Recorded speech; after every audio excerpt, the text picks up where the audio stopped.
Good morning. I hope you're all surviving level 4 lockdown. It's been rather hectic, and this third wave has been incredibly prolific. The highest number of new daily cases so far. Quite unbelievable. We're going to have a look today at the market impact locally as well as globally, and a look at the Fed and how that's impacted the market and how it's going to impact the Rand over the rest of the year. Quite a jam-packed session today. We're going to start off with a small look at the active-passive debate, and then get on to the regular ecos. So the chart here is from JP Morgan. It shows the share of active and passive US equities from 2005. So you can see there, nearly 15 years ago, 16 years ago, the active share within the US was nearly 90%, and the passive share was just about 10%. And over the last 16 years, that has converged to nearly equal. And this is very much in line with the Sygnia philosophy, where we believe in blending of active and passive to reduce costs and to manage the active risk of the funds. And we have a wide range of funds, from as little as 20% passive to as much as 100% passive. And this chart just goes to confirm that the philosophy is gaining traction globally and locally. Yes, South Africa is a bit far behind the curve when it comes to the adoption of passive relative to active. But if you look at the Sygnia AUM, that shows that we are certainly gaining traction in the passive sphere. So this chart is the AUM of Sygnia over the last 14 years. And the bottom line here, March 21, was released a few weeks ago at our interim results. You can see there that AUM has grown to 280 billion Rand, which is a phenomenal number, and continues to grow each year as the adoption of passive and the acknowledgement that blending of active and passive is a great way to reduce costs and to manage the active risk within a fund. The Skeleton Balance 70 fund, which is my favorite fund, had the 8th highest inflows out of 245 funds in the category to the end of May, which is very exciting. That it's been a slow start within South Africa, but certainly we are gaining traction and following the global trend of blending active and passive to get the best possible risk-adjusted return for your portfolio at the best possible fee. So let's jump into markets. I can't believe we're in July already. It is freezing in Cape Town. It's nice to see the sun, but it is a very, very cold and wet winter. But we're 6 months into the year, and this gives us a chance to look at the first half scorecard and see how the various asset classes have been performing over the first 6 months of this year. And what you can see is that the positioning of the Sygnia funds has done incredibly well. As you know, we don't have any gold, we don't have any Bitcoin, we don't have any global bonds. The worst two performing asset classes here on the right, global bonds down minus 12.3% for the 6 months. That's a huge negative return for your global risk-free or risk-off asset. Gold next with minus 6.7%, also in rands, quite a tough return.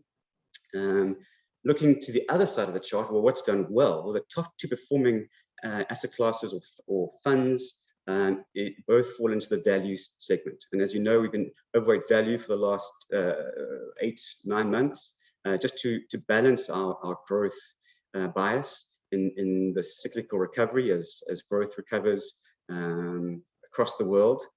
And so on the very left, the best performing is the MSCI Value ETF, which we hold in all our balanced funds on the global side. Second best is global property, up 13%. Property being a proxy for value, and that's done very nicely over the last 6 months. Roughly in the middle, you can see South African equities at about 10% for the last 6 months, which is not bad. You've got South African bonds doing quite nicely, 6.4%, at least relative to cash. Healthcare, slap bang in the middle, 7% return for healthcare. Healthcare got off to a really slow start over the last 6 months, but in June had a great recovery. So we're very happy to see healthcare finally gaining some traction, some good results, and more importantly, some great new products that have been approved by various agencies in the US, and allowing new products to come to market.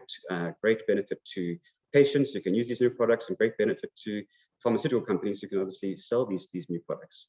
And that's not just across COVID and vaccines, it's a wide variety of spectrum. So exciting to see some traction finally there in the healthcare space.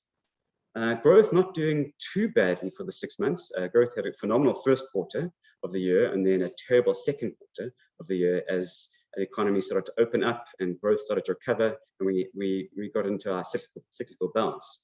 So third from the left is fourth IR, our fourth industrial revolution fund, 12.4%, and then FANG plus fund, 12.3%.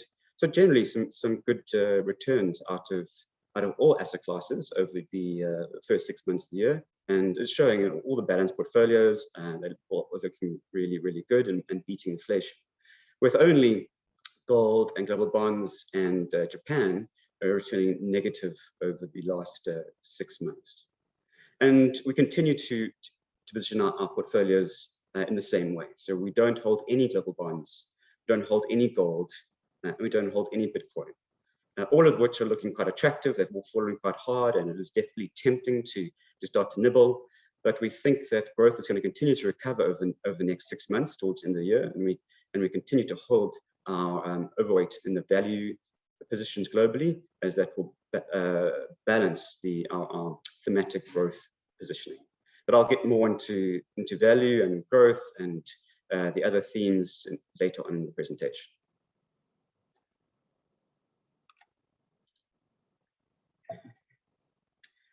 So here we have Dr. Anthony Fauci, the US's top infectious disease doctor, and he's calling the Delta variant the greatest threat to eliminating the coronavirus. And certainly has been quite incredible how that Delta variant has spread. The World Health Organization is describing the Delta variant as about 55% more transmissible, making it the dominant force in terms of the next 6 months and new cases. And certainly that's the dominant force within the UK, which has also seen highest number of daily new cases. The dominant force within South Africa, where we've seen the highest number of daily new cases. And it's definitely a force to be reckoned with over the next 6 months. And unfortunately, it looks like although the vaccines do work against the Delta variant, you need at least 2 doses of the vaccine to be effective on the double dose vaccines. Johnson & Johnson are the one that's going to be probably the largest within South Africa. They say that their single dose is effective against the Delta variant, which is a very good news for South Africa when we accelerate our vaccine rollout, a little bit far behind. And that goes to just generally the unequal vaccine distribution that we're seeing across the world. The US and Europe are leading, and at least 1 vaccine dose has been given to more than half of their populations. Emerging markets and Japan, on the other hand, are lagging quite considerably. The chart here on the right shows the number of vaccine doses as a percentage of population. You can see here Canada, China, Europe, the US, all looking quite strong, 50 to 60 to 70%. And on the very, very far right, actually, I'm surprised South Africa even made the chart. We did. You can see there South Africa with a tiny amount of our population being vaccinated. And we are, like the rest of Africa, very far behind in the curve, unfortunately. There is some good news though, and it is showing in the markets. So the markets haven't been moved as dramatic, or not nearly as dramatically as they were last year by this third wave, which has been going through the world and has finally reached South Africa in full force. And the reason for that is, firstly, we're at the point where vaccinations are accelerating so fast that 41 million people are being vaccinated every day. That's just a phenomenal number. I mean, the numbers have been in everything around COVID, from the amount of monetary support to the amount of fiscal support to the number of daily cases and the number of vaccinations, just phenomenal. 41 million vaccinations a day, and accelerating from that, and predicted over the next month to be even higher. But more importantly, we're learning to live with COVID. It's no longer a surprise. It's no longer the unknown. Yes, we don't fully understand it, but healthcare systems are much better at triaging and treating, and as a result, the number of deaths have fallen dramatically. Governments are also far more targeted in their lockdown reactions. You can see within South Africa, our level 4, far more targeted than it has been in the past. Yes, it's terrible for restaurants, terrible for bars. It is not great for the economy, but at least it's far more targeted than it was last year, where we understand what needs to happen, and we don't have to overreact when it comes to locking down the population. And thirdly, households, consumers, far more adept at accepting the new normal. We know how to get around. We know what needs to be done. You know, where you can order what online, what you can do, how you can get out. So a lot less fear of the unknown. I mean, we should certainly all be concerned about COVID, but a lot less fear as we all come to understand exactly what this means. And the result of those things, accelerating vaccinations, you know, much better prepared healthcare systems, better government understanding, less fear at the household and business level, means that the economy is continuing to perform. Yes, there will be certainly an impact on growth, but we are continuing. We're learning to live with this new normal, because it may be around for a while until the double dose vaccines are fully rolled out, and the single dose vaccines in South Africa are fully rolled out. So Delta Force, although it's having a big impact on the man on the street, on the way we lead our lives, it's having a smaller economic impact this time around. What is having a big impact is the Fed. So for a while, the Fed was actually quite quiet. Probably for the last 6 months, we haven't heard much from the Fed. It's been quite refreshing, actually, that they've kept out of the limelight and haven't moved markets much. But you know, when COVID first came out, they were massively in the media, driving markets by introducing huge amounts of stimulus. And now, over a year down the line, they're back into the limelight, and this time it's about reducing that stimulus, which is not good for markets. They certainly are trying their best to tiptoe and be as gentle as possible when it comes to impacting markets. They don't want to cause a massive sell-off or a taper tantrum like happened in 2013. And so you can see here Jeremy Powell talking about unwinding quantitative easing. And he says, you can think of this meeting that we had as a talking about meeting. So they're now talking about when they're going to start talking about stopping QE, just to try and protect markets. But they weren't successful. I suppose it wasn't a massive tantrum like we had in 2013, but certainly there was a knee-jerk reaction from markets, and shock waves were sent through various asset classes at the FOMC meeting in June. So why?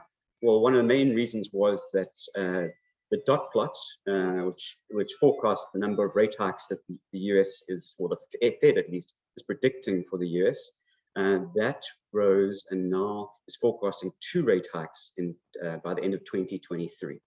So markets all of a sudden quite concerned that there's 2 rate hikes when there weren't any, and you know, what is that going to do to markets, and what's it going to do to the cost of paying your debt servicing costs. And as a result, there was quite a strong knee-jerk reaction.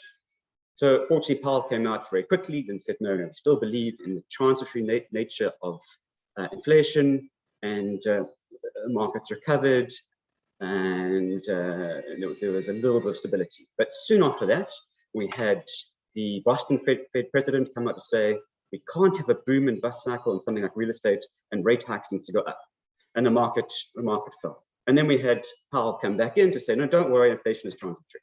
And then we had the Philadelphia Fed come out to say, no, it's time we start QE tapering this year. And then Powell came back once markets had fallen to prop markets up, say, no, no, no, it's okay, inflation is definitely transitory. And so I do expect a lot more volatility over the 6 months as the Fed tries to get the best of both worlds. So what they're trying to do is they're trying to keep asset bubbles from forming. So they think that the property market in general is very expensive. They think that the US equities are quite expensive. So they're trying to cap that rally without having to raise rates. So raising rates is bad for the economy as a whole. It raises your debt servicing costs, it reduces growth, but they don't want asset bubbles. So that they're playing this game where they're talking the rates up to keep markets flat without having to actually raise rates. They're worried that if they don't do this, and it's a standard Fed playbook. They do it at every rate hiking cycle. They try and leak this into the market, and the Fed officials play against each other. But the bottom line is there's going to be a lot of volatility over the next 6 months as the Fed tries to slowly introduce this concept of higher rates and tries to cap markets. So you don't want to ever go against the Fed. So if the Fed's decided that markets are expensive, and they're trying to prevent asset bubbles, and they're trying to cap the equity rally or property rally in the US, well, then it's probably time to not be overweight the US. And as a result, we are underweight the US. It is our biggest funding position. It's used to fund our various other global themes and geographic allocations. And one of the reasons is that we're not going to fight the Fed on this. We do think that inflation is transitory, though. So we don't think the Fed's going to be rushing into to hike rates. They're just going to be talking about it to avoid asset bubbles. The other reason that we are comfortable being underweight the US is the chart here on the right, which just shows global liquidity. You can see here the huge amount of liquidity that's been pumped into the world over the last 12 months because of quantitative easing throughout the world, because of low interest rates throughout the world, because of fiscal policy throughout the world. And that's led to huge amounts of cash, but they're starting to roll over.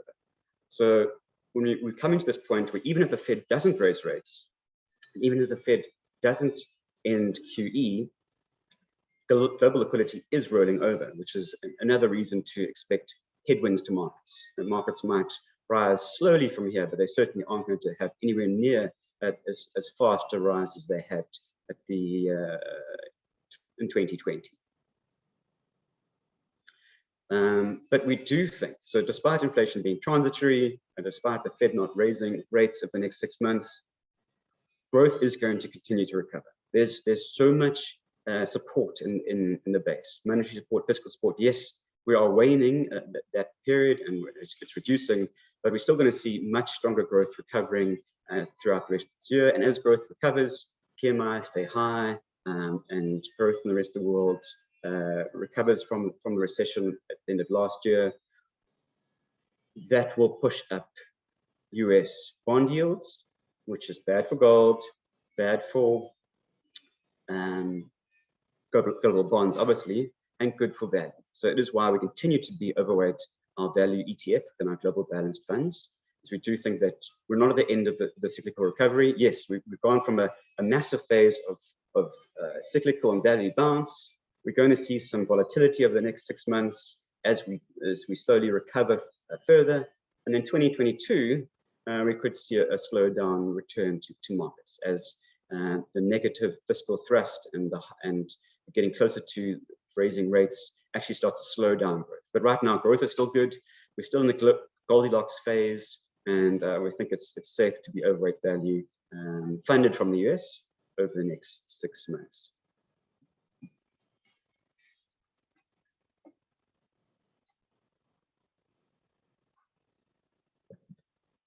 Longer term, of course, we still believe very much in our Japanification roadmap, that we're in a low growth, low return, high volatility world, and that we do need to keep exposures, strategic exposures to our thematic satellites. Our thematic growth satellites, which do well in a low growth environment, healthcare, emerging Asia, tech, those will all do very well over the next decade. And the chart on the right here just goes to show exactly why we still firmly believe in that environment. And that's because global debt continues to rise. Global debt is now at a record high, 360% of GDP, $290 trillion. It's just, again, phenomenal numbers. And the world continues to respond to every crisis and kick the can down the road by taking on more debt. And this chart here shows clearly that that's exactly what's happened. Every time we've had any economic wobble, whether it was the 2008 great financial crisis, or the 2011 Brexit, or the 2015 China shadow debt, or the most recent COVID recession, we've just taken on more and more debt. And a lot of that debt, on the other end of debt, there's got to be assets. So we now have $300 trillion worth of global real estate backing a lot of that debt. Any sharp rise in interest rates is going to lead to the debt servicing levels just a complete inability to make those payments, which will unleash a deflationary downward spiral. So the bottom line is interest rates just can't go up without causing a massive depression. Forget a recession, depression. And Japan knows this, and that's why Japan for the last 30 years, they've taken on more debt, they've done QE, they've done fiscal expansion, they've kept the economy ticking along, although very slowly, but they've avoided inflation. And they've actually, unfortunately, avoided good growth, because debt is not a great driver of debt-funded growth. You get to a point of diminishing marginal returns, where now I think we're at somewhere between 20 and 30 cents of every dollar of debt, and in terms of its impact on GDP.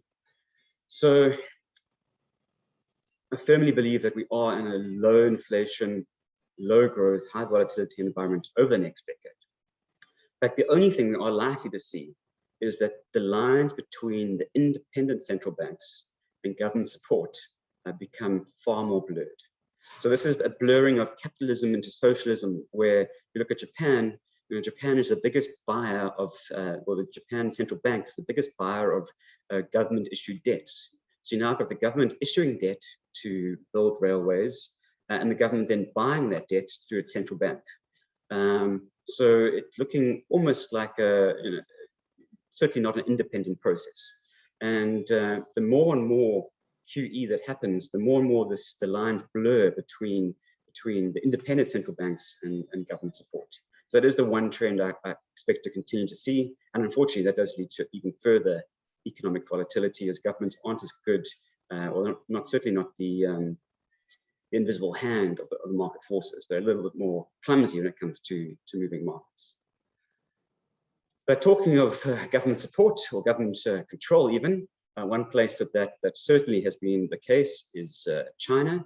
And here is a great picture of President Xi, who at the recent ruling Communist Party's founding centenary, 100 years of the Communist Party in China, he's saying that any foreign forces attempting to bully China will get their heads bashed in.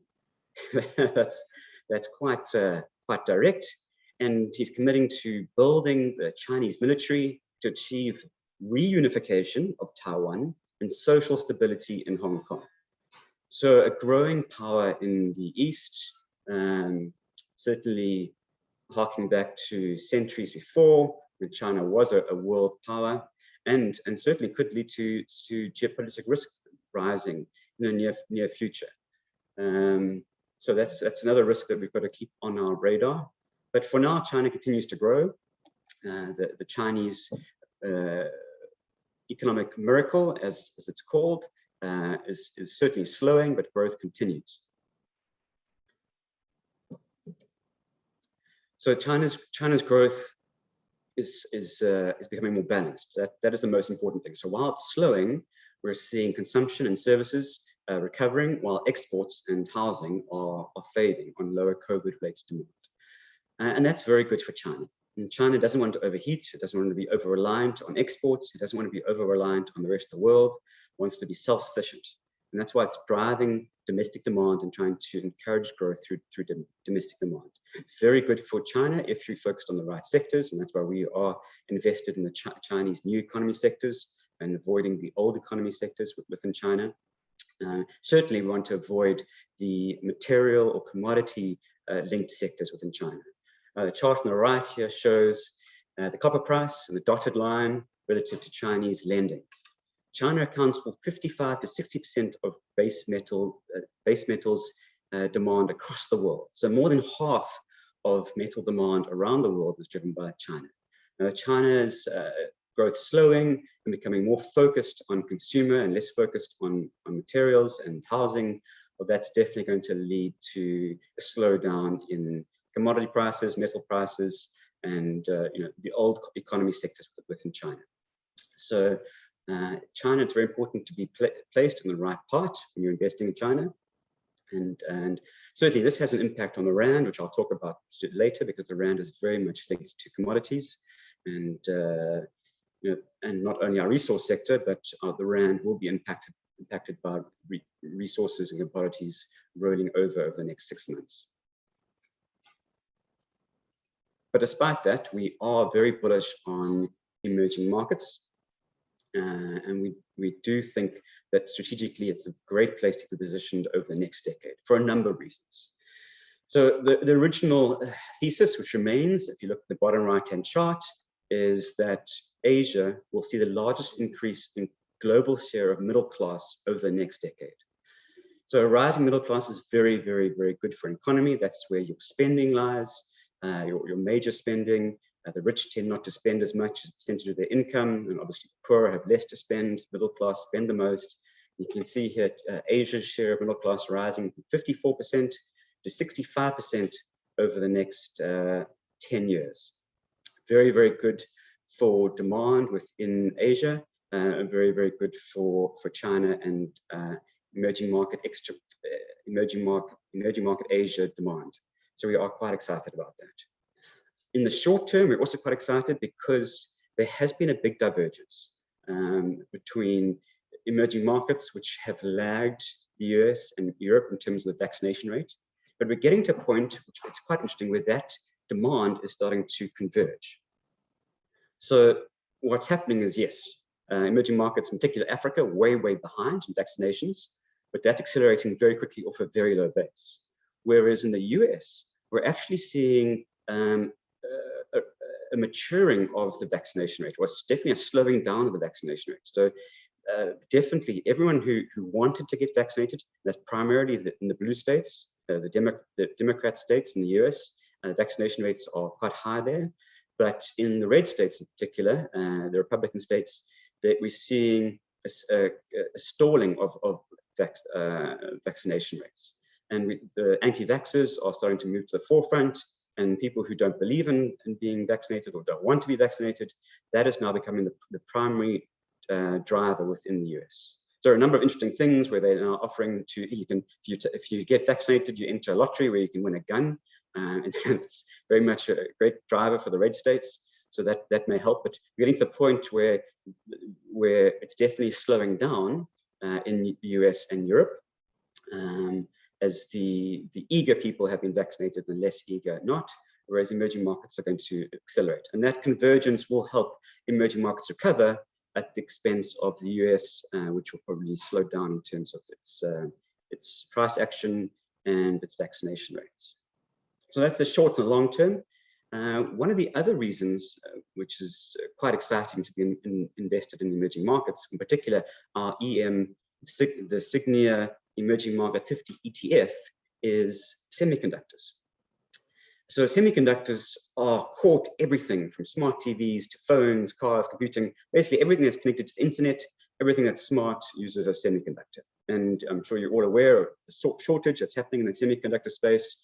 Number of cars have been put on hold because they can't get semiconductors to put out their big screens. There's been a slowdown in the supply of cell phones and tablets because of a lack of semiconductor production. And Asia dominates semiconductor production. South Korea has Samsung, Taiwan has TSMC, China has SMC, and basically Asia holds all the major listed semiconductor foundries.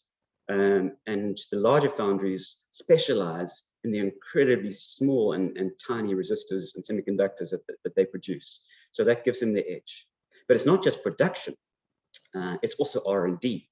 So China, for the first time in 2020, you look at the table on the right, and you can see that its R&D spend for the first time matched the US, 23.2%. And we think that China will outpace the US in R&D spend going forward. So not only is Asia the best place to produce semiconductors, but the research they're doing, and you can see here, Asia, 24 Asian countries, 44.3% of global R&D. We think that not only is Asia, emerging markets, the best place to produce, but likely going to be the best place to design them as well going forward. And the Sygnia Emerging Market 50 ETF has 18% exposure to semiconductors. So that's another great thematic reason to be long this ETF. Not only long term are we expecting middle class within Asia to boom, but we've got semiconductor, nearly a fifth of fund is nearly a fifth exposed to semiconductors. And we do think emerging markets, which have slowed down over the last 3 months relative to the rest of the world, will pick up quite nicely and in terms of its price action, as there's convergence of the vaccination rates with the rest of the world. So this is why we remain overweight China and emerging markets within our global portfolio, financed by being underweight the US.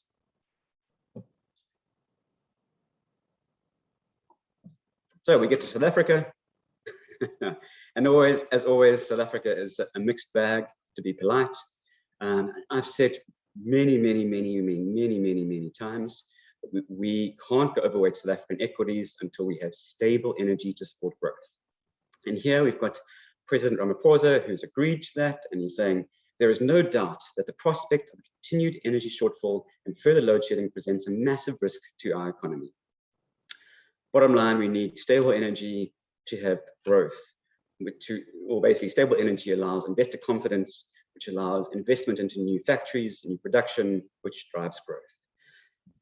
Fortunately, there is some light at the end of the tunnel. So President Ramaphosa announced in June that the Department of Mineral Resources and Energy will be amending Schedule 2 of the Electricity Regulation Act to raise the licensing threshold for embedded generation projects. With politics, it's always a long sentence. From 1 megawatt to 100 megawatts over the next 60 days. Okay, so what's important?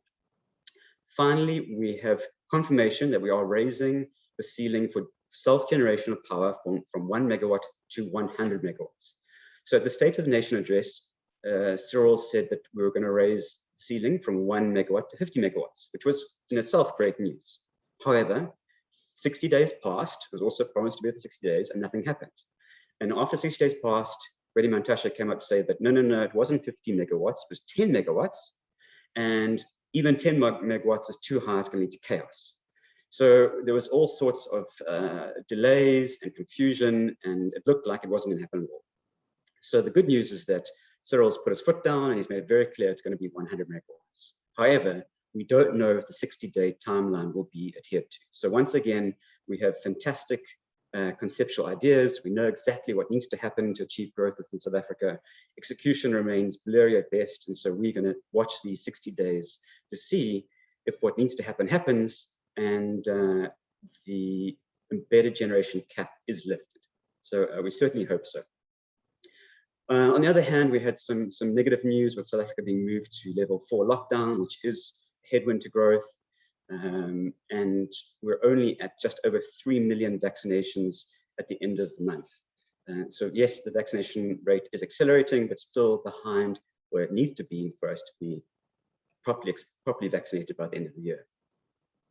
Also, some more negative news out of municipalities. We had only 27 of 257 assessed municipalities cleared, which is terrible. So less than 10% of municipalities are cleared for business with their audits. And even worse, we had SAICA, which is the South African Institute of Chartered Accountants. They've done research to show that over the last 5 years, so just 5 years, South Africa lost 1.5 trillion rand to corruption.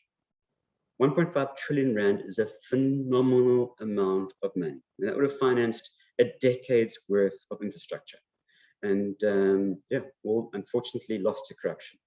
And we're now having people raise their concern about this. There is a movement against paying taxes because people are tired of paying taxes when that tax money is being lost to corruption. And certainly we do need reforms. Certainly we do need much tighter rein at the municipal level as well as government level to reduce corruption. So again, investor confidence requires a change in the way things are done. We know what's wrong. We know what needs to be fixed. It's just a matter of getting it done. So what does this all mean for the rand? I'm sure you've been, while I've been babbling on over the last 5 minutes, you've probably been looking at the chart on the right, which shows the rand over the last 25 years. And this line here is from RMB, and that fitted line is not moving. It shows the interest rate parity for the rand. So long term, the rand is a function of inflation differentials, and between the United States and South Africa, because it is the rand dollar chart that we're showing here. So long term, and as you can see that there is quite a good fit to the currency being driven by inflation differentials. However, in the short term, there obviously are major deviations. One happened last year, 2019, with COVID. At the same time, there are deviations to the downside. So in the short term, the rand is driven by two things. One is commodity prices. When commodity prices are very strong, the rand drops or strengthens and becomes very strong. And on a pure commodity basis, if you had to ignore inflation differentials and if you had to ignore growth, and if you just look at commodity prices, the rand could be as low as 13. And we got down to just below 13.5 recently. Of course, if you ignore commodity prices and you look just at our growth forecasts with the lack of reforms, well, the rand should be around 16. But if you put it all together, you've got strong commodities, you've got lack of reforms. We have our year-end target of about 14.5 on the rand, and we do think that rand will continue to weaken from that point. Yes, with a lot of volatility, but depreciating in line with inflation differentials from that point forward. So right now is a good time to be overweight. You can see that certainly the rand spends more time being weaker than inflation differentials than it is stronger. And so anything below 14 or even 14.5 is a good time to go overweight offshore, and we are overweight offshore in our portfolios. So we remain underweight South Africa, overweight global. As I've said, underweight South African equities because of lack of reforms, because of a lack of stable power generation and lack of investment confidence. So the underweight South African equities, overweight global equities, and that also because there's just such a fantastic range of diversified growth in our thematic satellites. So now's a great time to be getting exposure to those satellites, tech, emerging Asia, healthcare. It's great when the rand gives you a good entry point into those various thematic satellites. And yes, volatility will continue, and the rand could get a bit stronger again as commodity prices recover.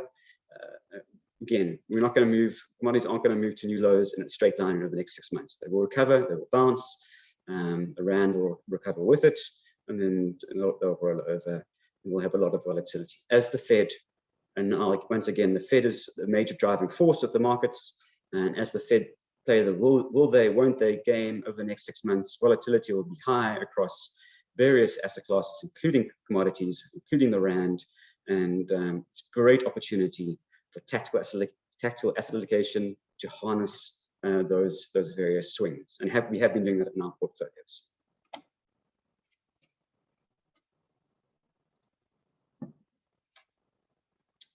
Looking at the yield curve within South Africa, and the yield curve remains steep, and that's partly because the short end of the curve is very low.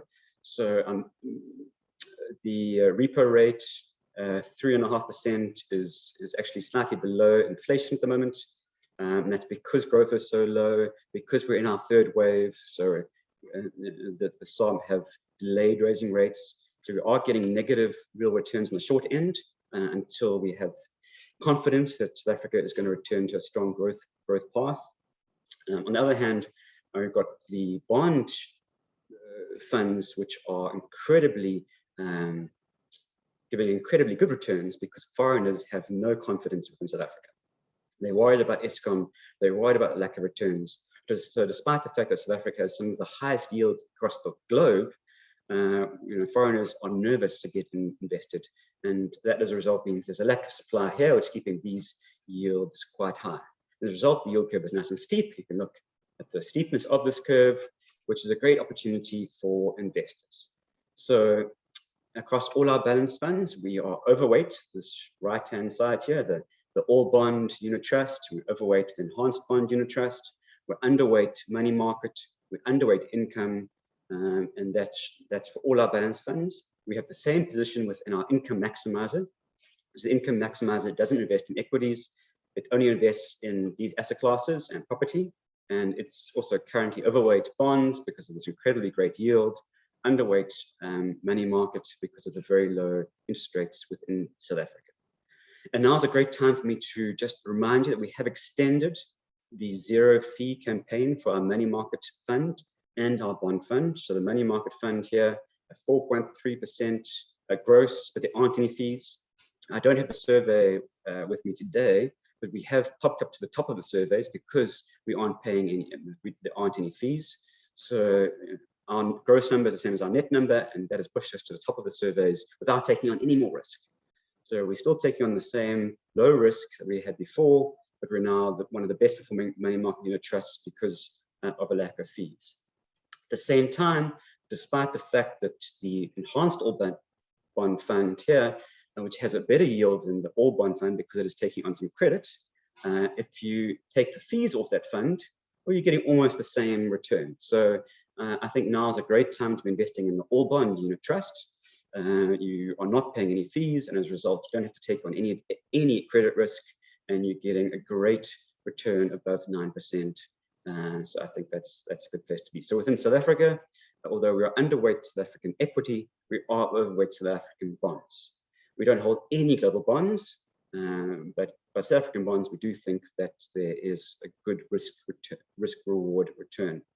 Globally, you've got negative yields in Japan, negative yields in Europe, very low yields in the US, and we don't think that the risk-return payoff is worth it, especially as we do think that yields will rise in the US as growth recovers over the next 6 months. So it all boils down to the most important driver of global markets, which is the US 10-year bond. Right now, it's about 1.5%. We do think it'll rise to about 1.8% over the next 6 months. The Fed will cause a lot of volatility as they play with that. If they will, they won't they? But as growth recovers, we will see again in a volatile manner with the third wave, when the Delta variant starts to accelerate within the US. But we will see that slowly recover, which is good for equity markets. It's good for value, bad for global bonds, and that's why we are positioned accordingly. So how does it all come together within our positioning? You all know this slide very well, but our core here is in passive. Our strategic asset allocation is in passive equities, passive bonds, locally and globally. We're underweight South African equities because of low growth. We're overweight South African bonds because of high yield. We're overweight global equity because the rand is looking expensive and because we like exposure to our thematic satellites.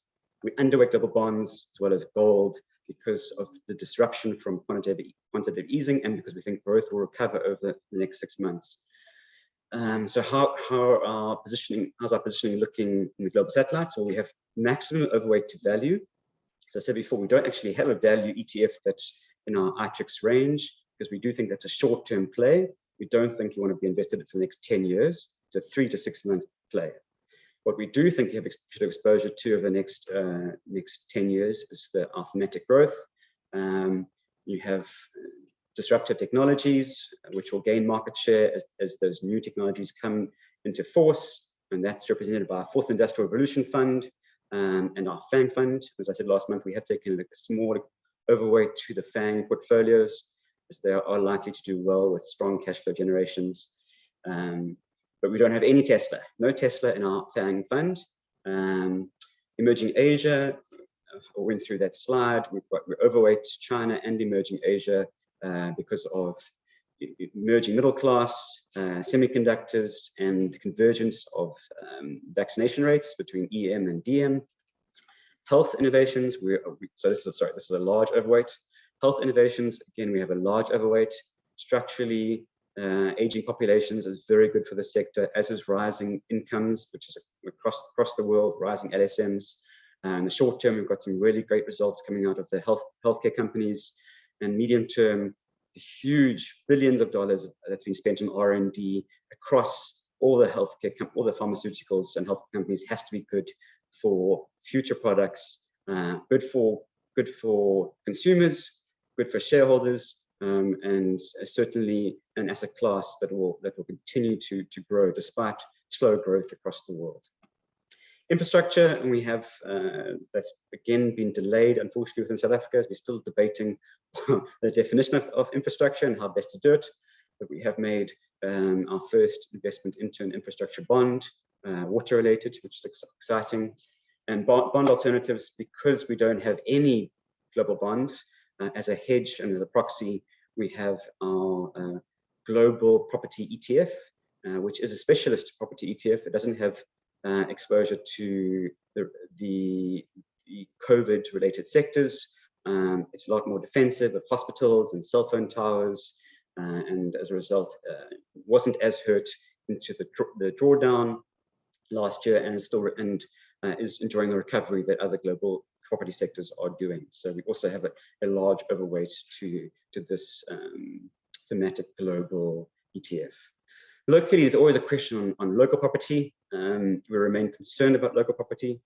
We do see it more as an income asset. You hold property for rental income. You don't hold property for capital growth. Yes, it is a real asset, and properties do grow over the very long term. But there's so much oversupply right now that to rely on capital growth, I think, over the next 5 years is going to be difficult. But yields are really good.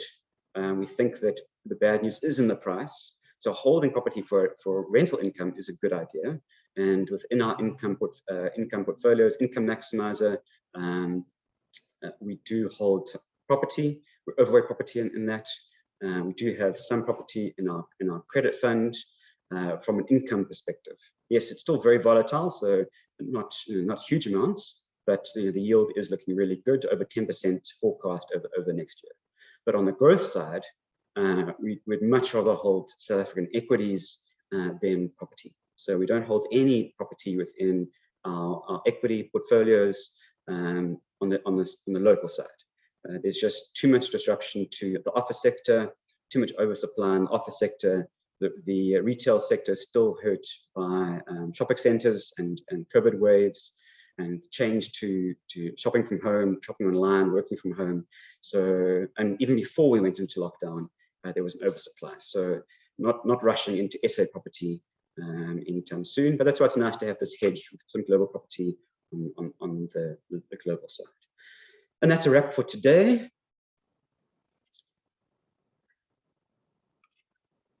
Thank you very much for listening. Let's look at some questions, some Q&A that's come through over the last while.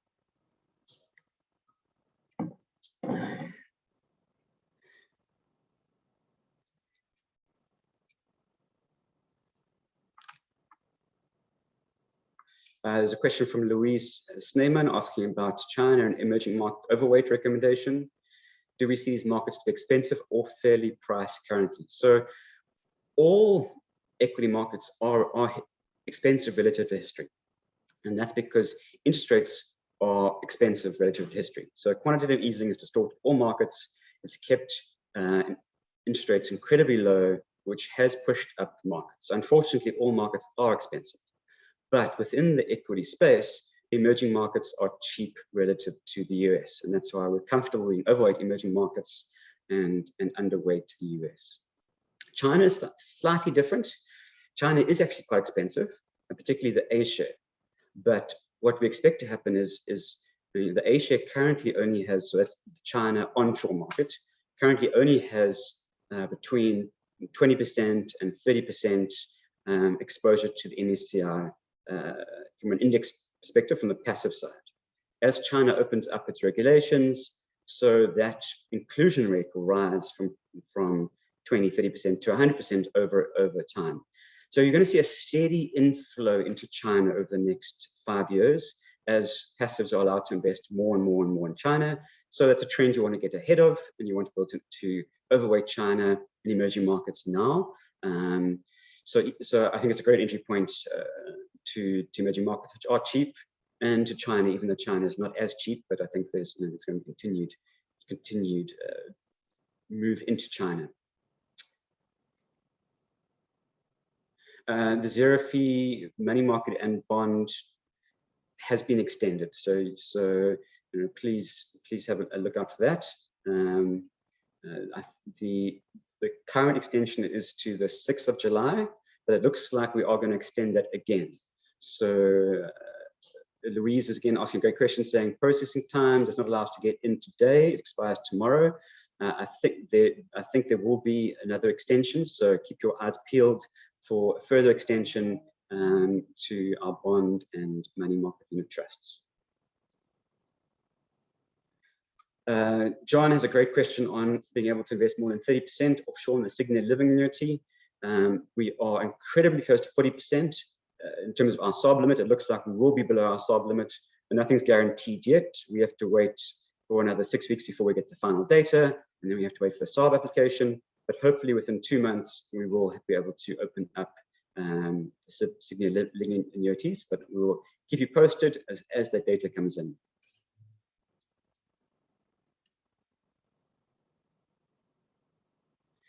Christoph has a great point on commodities and Eskom and Transnet, and he certainly is right. In the late 2000 commodity boom, South Africa missed out. There was a lot of uncertainty because of a regulatory point of view, tax, mining licenses, and we missed out of that boom. We are again missing out of the current boom because of Eskom. Hopefully, the self-generation will allow mines to build their own power plants, which will at least remove one hurdle from us participating in the commodity boom. Unfortunately, by the time that happens, 60 days before that happens, then building a plant is not quick. So more than likely, commodity prices will be not as high when we finally are able to accelerate our mining expansion. And unfortunately, once again, we'll probably have to start, which is one of the reasons why I'm a little bit concerned about the resource sector in South Africa. It's pricing in some fantastic growth. Yes, PEs are very, very low. Some of our platinum stocks on a 1 PE. Oh, okay, I'm exaggerating. 3 PE, but still, that sounds incredibly cheap. You buy the platinum stocks now. You get the entire price back within 3 years from a cash flow perspective. But that assumes that commodity prices stay where they are, and they very rarely stay where they are.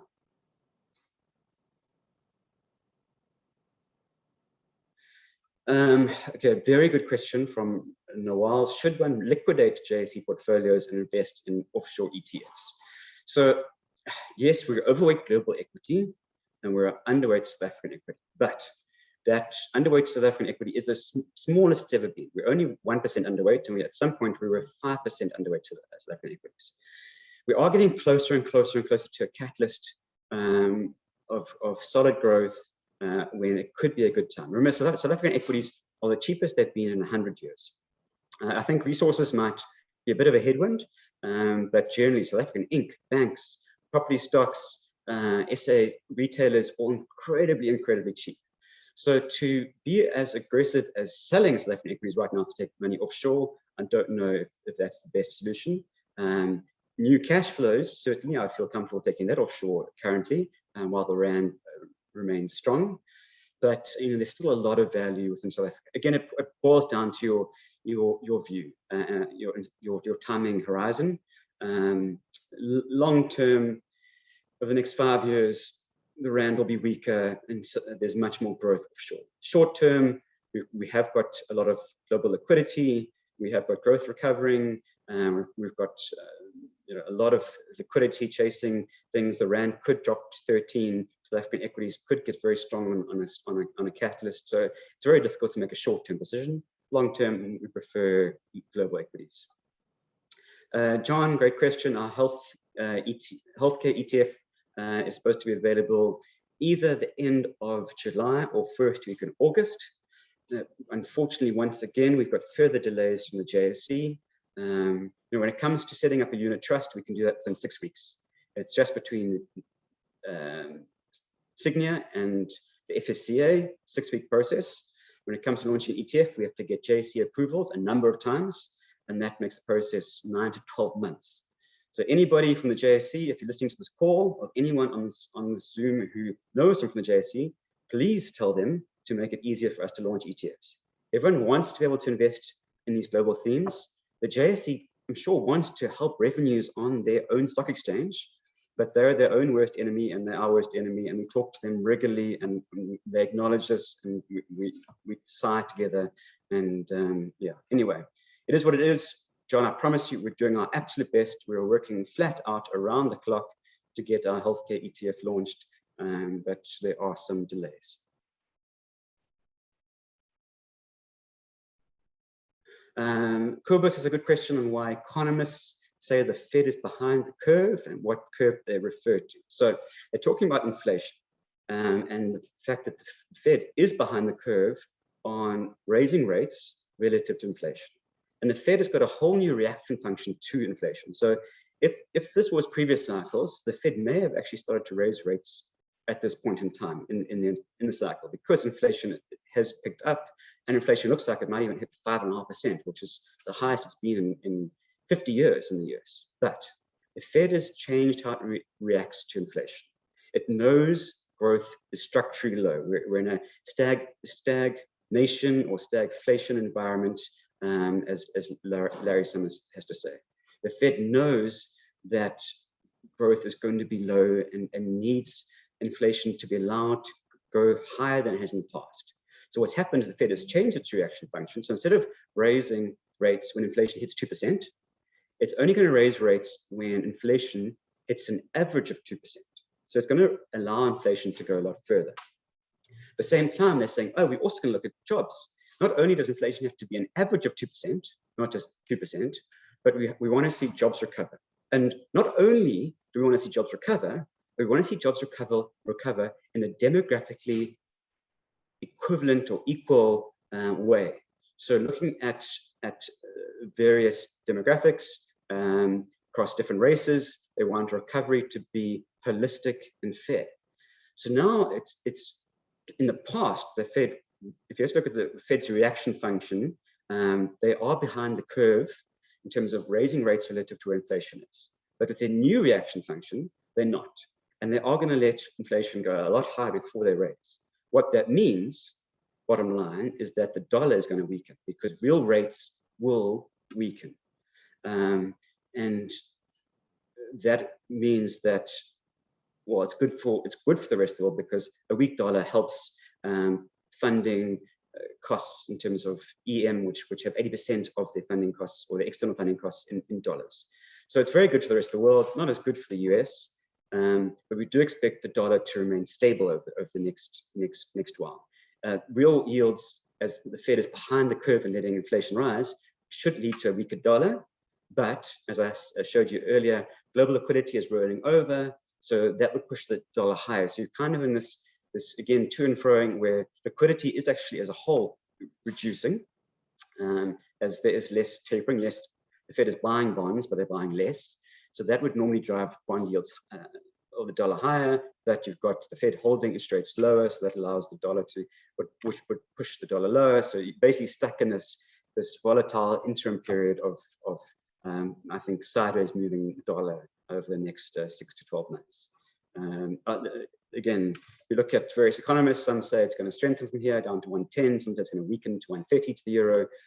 I think they'll be volatile, but sideways moving overall.